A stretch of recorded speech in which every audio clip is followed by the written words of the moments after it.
Assalamualaikum warahmatullahi wabarakatuh. Perkenalkan kami dari kelompok 6, kelas 5F, program studi pendidikan guru sekolah dasar, mata kuliah strategi belajar mengajar. Kami akan mempresentasikan materi tentang penataan tempat duduk siswa. Sebelum kami memulai presentasi, saya akan memperkenalkan nama-nama kelompok saya. Yang pertama ada Dinda Fitri Nabila, yang kedua Siti Aziza Safira, yang ketiga Riri Nur Arifah, yang keempat saya sendiri Khaira Uma Syafitri, yang kelima ada Fahrul Muhammad Syukur, yang keenam ada Ridwan Sofian, yang ketujuh ada Muhammad Faizal. Materi yang pertama akan dijelaskan oleh Riri Nur Arifah. Di sini saya akan menjelaskan slide pertama, yaitu adalah pengertian strategi belajar mengajar. Strategi belajar mengajar menurut Gerlach dan Early merupakan suatu cara seorang guru menyampaikan mata pelajaran dengan kegiatan yang memberikan pengalaman kepada siswa supaya lebih mudah menerima pelajaran. Jadi, strategi belajar mengajar itu meliputi metode dan teknik. Menggunakan metode yang baik akan berhasil dan berjalan secara optimal. Nah, selanjutnya di sini ada slide kedua, yaitu adalah pengertian pengelolaan kelas. Menurut Muljani Anurhadi, pengelolaan kelas upaya mengelola siswa di kelas dilakukan untuk menciptakan dan mempertahankan suasana kondisi kelas yang menunjang program pengajaran dengan jalan menciptakannya dan mempertahankan motivasi siswa untuk selalu terlibat dan berperan serta dalam proses pendidikan di sekolah. Ada juga menurut Suharsini Arikunto, pengelolaan kelas adalah suatu usaha yang dilakukan oleh penanggung jawab kegiatan belajar mengajar dengan maksud agar dicapainya kondisi yang optimal sehingga dapat terlaksanakannya kegiatan belajar mengajar. Terus slide yang ketiga, di sini ada penataan ruang kelas. Tata ruang kelas ini merupakan kegiatan yang terencana dan sengaja dilakukan oleh seorang pendidik dengan tujuan menciptakan dan mempertahankan kondisi yang optimal sehingga diharapkannya proses belajar mengajar ini berjalan secara efektif dan efisien. Slide selanjutnya akan dijelaskan oleh Dinda Fitri. Terima kasih. Visibility atau keleluasan pandangan. Visibility artinya penempatan dan penataan barang-barang di dalam kelas tidak mengganggu pandangan siswa, sehingga siswa secara leluasa dapat memandang guru, benda, atau kegiatan yang sedang berlangsung. Begitu pula guru harus dapat memandang semua siswa dalam kegiatan pembelajaran. Yang kedua yaitu accessibility atau mudah dicapai. Penataan ruang harus dapat memudahkan siswa untuk meraih atau mengambil barang-barang yang dibutuhkan selama proses pembelajaran. Selain itu, jarak antar tempat duduk harus cukup untuk dilalui oleh siswa sehingga siswa dapat bergerak dengan mudah dan tidak mengganggu siswa lain yang sedang bekerja. Yang ketiga yaitu fleksibilitas atau keluasan. Artinya barang-barang di dalam kelas hendaknya mudah ditata dan dipindahkan yang disesuaikan dengan kegiatan pembelajaran, seperti penataan tempat duduk yang perlu dirubah jika proses pembelajaran menggunakan metode diskusi dan kerja kelompok. Perkenalkan, saya Vira. Nah, selanjutnya yang keempat ada kenyamanan. Kenyamanan di sini berkenaan dengan temperatur ruangan, cahaya, suara, dan kepadatan kelas. Nah, jadi kelas ini harus terlihat bersih, nyaman, agar siswa juga belajar dengan nyaman dan tenang. Nah, sebaliknya, jika kelas terlihat sempit atau lusuh, maka siswa tidak akan belajar dengan tenang atau nyaman. Nah, maka pembelajaran juga tidak akan efektif. Nah, yang kelima ada keindahan. Keindahan ini berkenaan dengan usaha guru untuk menata ruang kelas yang menyenangkan dan kondusif bagi para siswa. Nah, ruang kelas yang indah dan menyenangkan ini dapat berpengaruh positif pada sikap dan tingkah laku siswa. Slide selanjutnya yaitu tempat duduk siswa. Tempat duduk merupakan fasilitas atau barang yang diperlukan dalam kegiatan pembelajaran. Nah, tempat duduk juga dapat mempengaruhi proses pembelajaran siswa. Apabila tempat duduknya bagus, tidak terlalu rendah, tidak terlalu besar, bundar, persegi 4 panjang, atau sesuai dengan keadaan tubuh siswa. Nah, maka siswa juga akan merasa nyaman dan dapat belajar dengan tenang. Nah, dalam hal penataan meja kursi siswa, paling sedikit harus memenuhi 4 kriteria. Yang pertama ada mobilitas. Nah, mobilitas ini yaitu memudahkan siswa untuk bergerak dari satu tempat ke tempat lainnya. Yang kedua ada aksesibilitas. Nah, yaitu memudahkan siswa untuk mengakses sumber dan alat bantu belajar lainnya. Yang ketiga ada interaksi, yaitu memudahkan siswa untuk berinteraksi dengan sesama teman atau dengan gurunya. Dan yang terakhir ada variasi kegiatan. Nah, di sini memudahkan siswa untuk melakukan berbagai kegiatan yang beragam. Misalnya berdiskusi, melakukan percobaan, atau melakukan presentasi. Nah, berikut ini ada 8 pola tempat duduk siswa dalam kelas. Nah, yang pertama ada formasi huruf U, yang kedua ada formasi corak tim, ketiga ada meja konferensi, 4 formasi lingkaran ideal, yang kelima ada formasi kelompok untuk kelompok, 6 pola tempat kerja, 7 pola pengelompokan terpisah, dan yang terakhir ada pola chevron. Nah, sekian dari saya. Selanjutnya akan dipaparkan oleh Haira Uma. Selanjutnya saya akan menjelaskan materi tentang formasi huruf U. Formasi ini dapat digunakan untuk berbagai tujuan.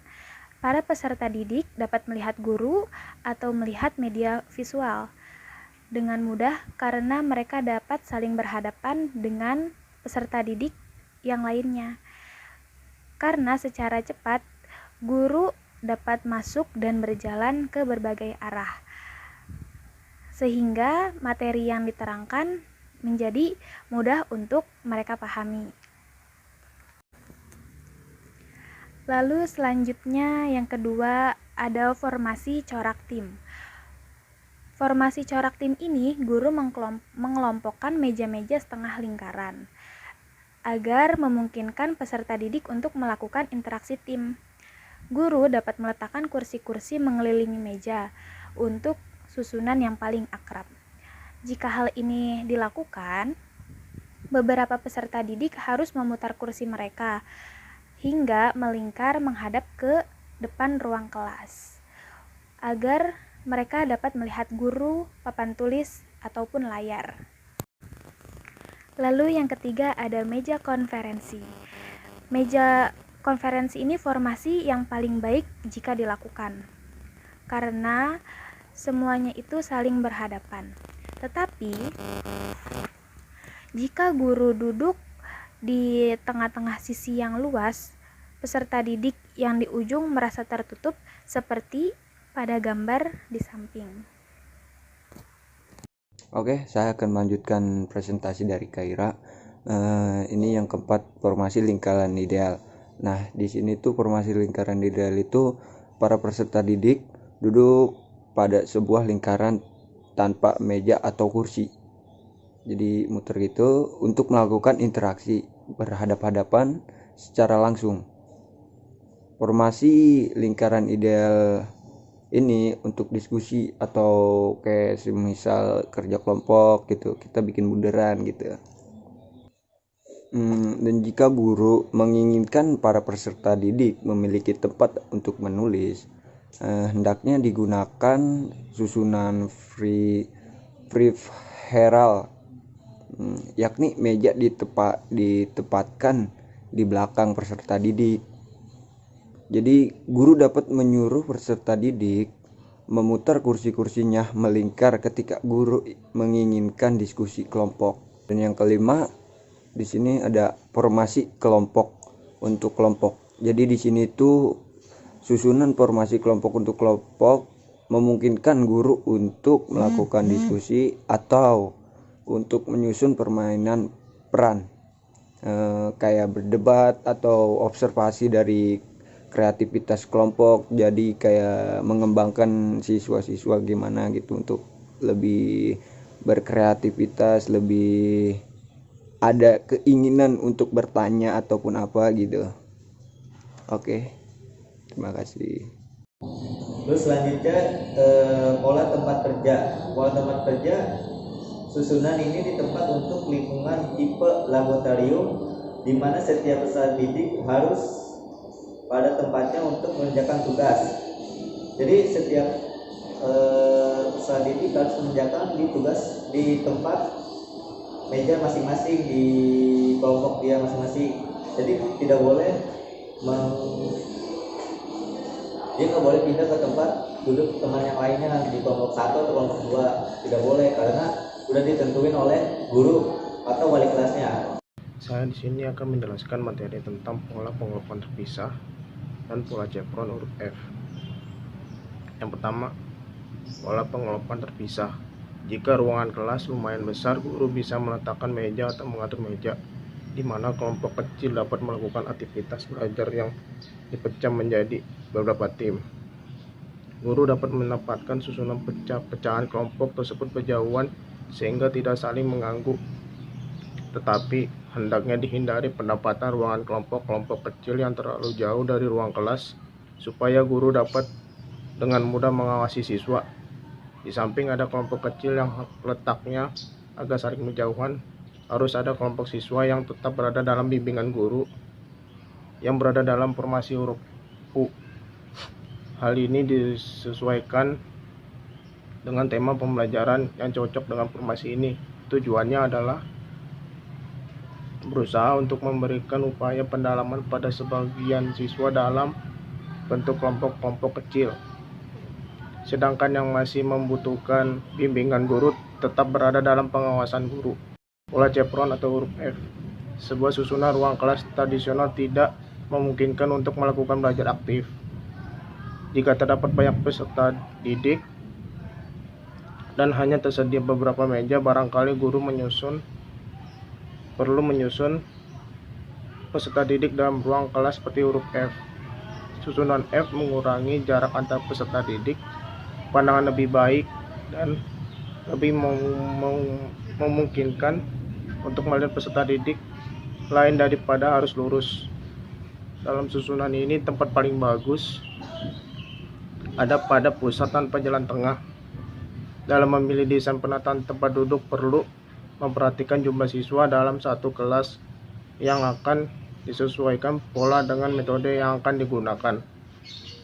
Hal yang tidak boleh kita lupakan bahwa dalam penataan tempat duduk siswa tersebut, guru tidak hanya menyesuaikan dengan metode pembelajaran yang digunakan saja, tetapi seorang guru perlu mempertimbangkan karakteristik individu siswa, baik dilihat dari aspek kecerdasan, psikologis, dan biologis siswa itu sendiri.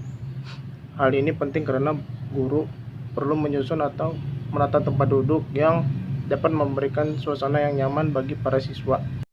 Lalu yang terakhir ada penataan tempat duduk. Penataan tempat duduk siswa bertujuan utama yaitu penataan lingkungan fisik. Lingkungan fisik kelas ialah mengarahkan kegiatan siswa dan mencegah munculnya tingkah laku siswa yang tidak diharapkan. Melalui penataan tempat duduk, parabot, pajangan, dan barang-barang lainnya yang di dalam kelas. Lalu penataan tempat duduk yaitu suatu upaya yang dilakukan oleh guru dalam mengelola kelas. Karena pengelolaan kelas yang efektif dapat menentukan hasil pembelajaran yang dicapai. Lalu selanjutnya, pengelolaan yang dimaksud untuk menciptakan, memelihara tingkah laku siswa dapat mendukung proses pembelajaran yang sesuai dengan tujuan. Terima kasih atas presentasi kelompok 6. Bila ada pertanyaan, jangan lupa di komen di bawah ya. Terima kasih dari kami, saya perwakilan kelompok 6. Wassalamualaikum warahmatullahi wabarakatuh.